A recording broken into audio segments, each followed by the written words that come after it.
ఆ రోజు 2000 year December 20th. అది నేను ఎప్పటికీ మర్చిపోలేని రోజు. ఎందుకంటే మొదటిసారి నేను ఎంబీబీఎస్ సీట్ వచ్చిన తర్వాత మెడికల్ కాలేజ్‌కి వెళ్ళిన డే ఆ రోజు. సో, సరిగ్గా ఇప్పటికి 25 ఇయర్స్ అయింది. అసలు తిరిగి ఆలోచిస్తే అప్పుడే 25 ఇయర్స్ గడిచిందా అని ఆశ్చర్యం అనిపిస్తుంది. సో, ఆ రోజు ఇంకా నా కళ్ళ ముందుంది. So, first time medical college క్యాంపస్‌లోకి వెళ్ళడం, అదే బ్యాచ్‌లో నాతో పాటు జాయిన్ అయిన స్టూడెంట్స్ అందరూ గ్యాదర్ అవ్వడం, ఒక హాల్‌లో అందరికీ మీటింగ్ పెట్టడం. సో, మా ప్రొఫెసర్స్ గూడా అక్కడొచ్చి కూర్చొని ఒక్కొక్కళ్ళు మాకు వాళ్ళు ఇంట్రొడ్యూస్ అవ్వడం, మేము వాళ్ళకి ఇంట్రొడ్యూస్ అవ్వడం. అండ్ పేరెంట్స్ కూడా వచ్చిన వాళ్ళు ఇంటరాక్ట్ అవ్వడం. సో, ఇవన్నీ గుర్తొస్తున్నాయి. అయితే ఇప్పుడు నేను ఈ వీడియో ఎందుకు తీస్తున్నానంటే, ఇప్పుడు youngsters like after 10th class BiPC తీసుకోవాలా? ఎంపీసీ తీసుకోవాలా? కొంతమంది డైలమాలో ఉంటారు. ఆల్రెడీ బైపీసీ తీసుకున్నోళ్ళు గూడా ఇది కరెక్టా? రాంగా? సో, ఎంబీబీఎస్ అనేది అసలు ఎట్లా ఉంటదో? సో, ఆల్రెడీ ఇప్పుడు ఫ్యామిలీలో పేరెంట్స్ డాక్టర్స్ ఉండుంటే వీళ్ళకి ఒక అవగాహన ఉంటుందండి. బట్ ఈ స్టూడెంటే గనక మొదటిసారి మెడికల్ ఫీల్డ్‌లోకి ఎంటర్ అయితే, సో, ఇదంతా న్యూ ఫీల్డ్, న్యూ వరల్డ్.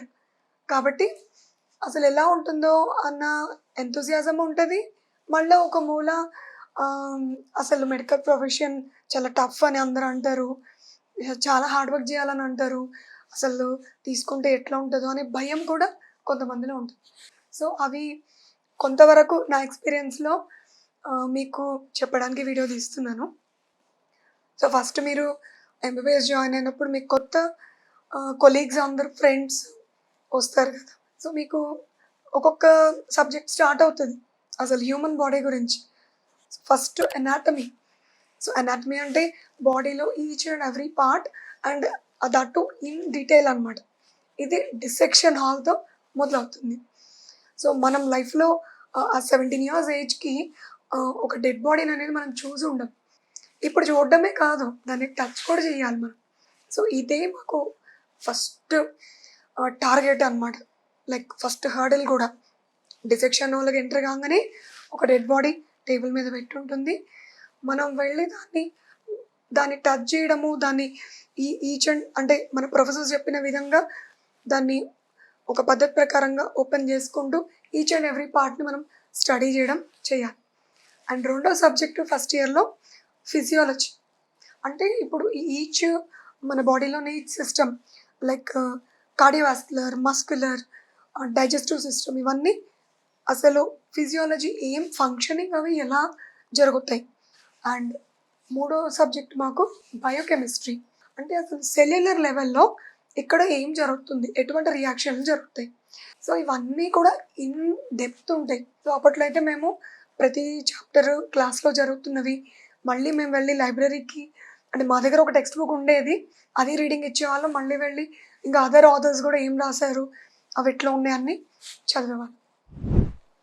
ఇప్పుడైతే లక్కీగా ఆన్‌లైన్‌లో గూడా రిసోర్సెస్ చాలా ఉన్నాయి. అండ్ సెకండ్ ఇయర్‌కొచ్చేసరికి పాథాలజీ. అంటే ఫస్ట్ ఇయర్‌లో నార్మల్ ఫిజియాలజీ ఎలా ఉంటుందో తెలుసుకున్నాం కదా! బాడీలో జరిగేవి. ఇప్పుడు పాథాలజీ అంటే అవి అబ్‌నార్మల్‌గా జరిగితే దాన్నేమంటాం? ఈచ్ అండ్ ఎవ్రీ సిస్టమ్‌లో అంటే హార్ట్‌లో ఫంక్షనింగ్ అబ్‌నార్మల్ అయితే ఏం జరుగుతుంది? కండిషన్‌ని ఏమంటాం? సో, అది మళ్ళీ సెల్యులర్ లెవెల్‌లో అక్కడ ఏం జరుగుతుంది? ఇది పాథాలజీ. మైక్రోబయాలజీ. సో, మన బాడీని ఎఫెక్ట్ చేసే మైక్రోబ్స్ ఏంటి? అవి ఎఫెక్ట్ చేస్తే ఏం జరుగుతుంది? అండ్ వాటిని ఎలా డిటెక్ట్ చేయాలి? ఇలా ఇన్ డెప్త్ అదొక ఓషన్ లాగా ఉంటదనమాట. మన చుట్టూనే బ్యాక్టీరియాలు, వైరస్‌లు తిరుగుతున్న ఫీలింగ్ కలుగుతుంది. ఆ సబ్జెక్ట్‌లోకి ఎంటర్ అయితే. And next pharmacology. సో, ఇప్పుడు మనం ఒక మెడికల్ షాప్‌కెళ్తే ఎన్నో డ్రగ్స్ కనిపిస్తాయి. అవునా? అసలు అవి చూస్తేనే మెడికల్ ఫీల్డ్‌లో లేని వాళ్ళకి ఇన్ని మెడిసిన్సా? అసలు ఎలా గుర్తుపెట్టుకోవాలి? ఎందులో ఏముంది? అది మేము ఈచ్ ఇన్ డీటెయిల్ అసలు దాంట్లో ఫార్ములా ఏంటి? స్ట్రక్చర్ ఎట్లా ఉంటది? దాన్ని ఎట్లా ప్రిపేర్ చేయాలి? దాని సైడ్ ఎఫెక్ట్స్ ఏంటి? యూజెస్ ఏంటి? అండ్ ఇట్లా చెప్తూ పోతే ఇంకా ఎన్నో ఉంటాయి. ఒక్కొక్క డ్రగ్ గురించి. అలా డీటెయిల్డ్‌గా స్టడీ ఉంటదనమాట.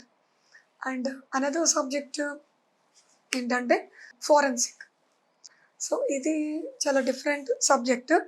ఈ ఫోరెన్సిక్‌లో ఏంటంటే what are the different behaviours and కొన్ని క్రిమినల్ కేసెస్ అవి ఎలా డిటెక్ట్ చేయాలి. ఆ కేస్‌లో మనం గనుక లైక్ అటాప్సీ అవి చేస్తాం కదండీ! పోస్ట్‌మార్టం చేస్తాం కదండీ! ఆ పోస్ట్‌మార్టంలో ఫైండింగ్స్‌ని బట్టి how we give the report and ఎటువంటి కేసెస్‌లో ఎట్లాంటి రిజల్ట్స్ రావచ్చు. అండ్ లైక్ బుల్లెట్ ఇంజ్యూరీస్ అవి జరుగుతుంటాయి గదా! సో, జరిగిన తర్వాత డాక్టర్ దగ్గరకొస్తే దాని ఫోరెన్సిక్ వాళ్ళు అది సూయిసైడా, హోమిసైడా అండ్ ఇలా ఏ ఏ డైరెక్షన్‌లో జరిగింది, అలా ఇన్వెస్టిగేషన్ ఆఫ్ ఎ కేస్ లాగా నడుస్తూ ఉంటదనమాట ఫోరెన్సిక్ సబ్జెక్ట్. అది చదువుతుంటే కొంచెం భయంగా గూడా ఉంటది. బట్ ఇంట్రెస్టింగ్‌గా గూడా ఉంటుంది. As if we are dealing with some mystery cases. And ఇంకొక సబ్జెక్ట్ ఎస్‌పీఎం అంటే social and preventive medicine. So, ఇది ప్రతి ఒక్కరికి చాలా ఇంపార్టెంట్ అండి. మనం ఏ బ్రాంచ్‌లోకెళ్ళినా ఫ్యూచర్‌లో దీని గురించి బాగా తెలిసుండాలి. అంటే ఏంటంటే మనం తెలుసుకున్న ఈ హెల్త్ కండిషన్స్ అన్నీ కమ్యూనిటీలో ఎలా ఉన్నాయి?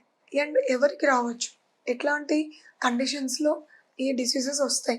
వచ్చినప్పుడు మనం ఎలా గుర్తించాలి? లైక్ ఫర్ ఎగ్జాంపుల్ సింపుల్‌గా కోవిడ్ వచ్చిందండి. అది ఎక్కడ మొదలైంది? ఎలా స్ప్రెడ్ అయింది? దాన్ని ఎలా అవాయిడ్ జేయాలి? అండ్ వచ్చినోళ్ళకి ఎలా ట్రీట్మెంట్స్ నడుస్తుంటాయి? వాళ్ళని ఎలా ఐసోలేట్ చేయాలి? ఇట్లా ఒక్కొక్క డిజార్డర్‌ని మనం కమ్యూనిటీ లెవెల్‌కి వెళ్ళినప్పుడు దానికి ఎలా ఉంటది అనేది ఈ ఎస్‌పీఎం చెప్తుంది. And other subjects ENT like ear, nose and throat. ఇందులో కూడా డీటెయిల్డ్‌గా మనం ఈచ్ లైక్ ఇయర్ తీసుకుంటే అందులో వెరీ మైన్యూట్ థింగ్స్ కూడా స్టడీ చేయడం జరుగుతుంది.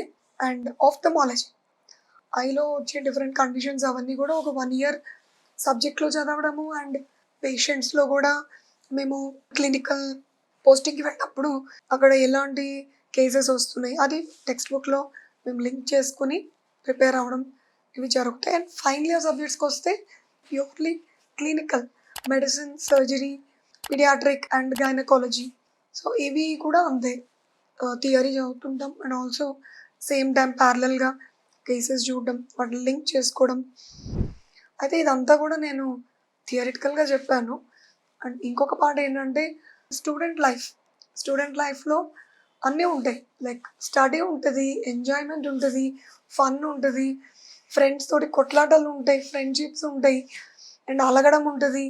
అండ్ కొత్త విషయాలు నేర్చుకోవడం ఉంటది. ఎందుకంటే ఇప్పుడు మన ఫ్రెండ్స్ అందరూ ఒకటే ఊరు నుంచి వెళ్ళాం. ఇప్పుడు 10థ్ వరకు ఒకటే ఒకటే చోట ఉంటాం మనం. మహా అంటే ఇంటర్ కూడా అంతే. ఒక లొకాలిటీకి సంబంధించిన వాళ్ళందరూ ఉంటారు క్లాస్‌లో. But when you go to MBBS అసలు మన స్టేట్‌లోనే డిఫరెంట్ ప్లేసెస్ అండ్ పక్క స్టేట్స్ నుంచి కొంతమంది పక్క కంట్రీస్ నుంచి కూడా ఉంటారు. సో, వాళ్ళందరి హ్యాబిట్స్ ఎట్లున్నాయి? వాళ్ళ థింకింగ్ ఎట్లుంది? వాళ్ళ లాంగ్వేజ్ ఏంటి? ఇట్లా ఎన్నో విషయాలు నేర్చుకుంటాం. అండ్ నెక్స్ట్ థింగ్ మనము మౌల్డ్ అవుతామనమాట. ఫస్ట్ ఇయర్‌లో జాయిన్ అప్పటికి ఫైనల్ ఇయర్ అయ్యి మనం కాలేజ్ నుంచి గ్రాడ్యుయేషన్ తీసుకొని బయటకొచ్చేసరికి ఒక ప్రాపర్ డాక్టర్‌గా మౌల్డ్ అయ్యి బయటకొస్తాం. అంటే సబ్జెక్ట్ పరంగానే కాదు. ఒక పేషెంట్‌ని మనం ఆహ్, వాళ్ళు కూడా మనలాగే ఒక ఇండివిడ్యువల్. ఒక ఎంపథీ తోటి వాళ్ళ ప్రాబ్లమ్‌ని అర్థం చేసుకొని వాళ్ళకి ఎటువంటి ట్రీట్మెంట్ ఇయ్యాలి? ఎటువంటి కౌన్సెలింగ్ ఇయ్యాలి? ఇట్లా ఎన్నో యాస్పెక్ట్స్ మీద మంచి అవగాహనతోటి మీరు బయటకొస్తారు.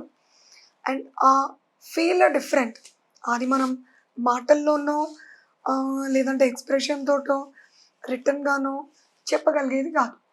అది డెఫినెట్‌గా ఎక్స్‌పీరియన్స్ చేస్తేనే అర్థమవుతది.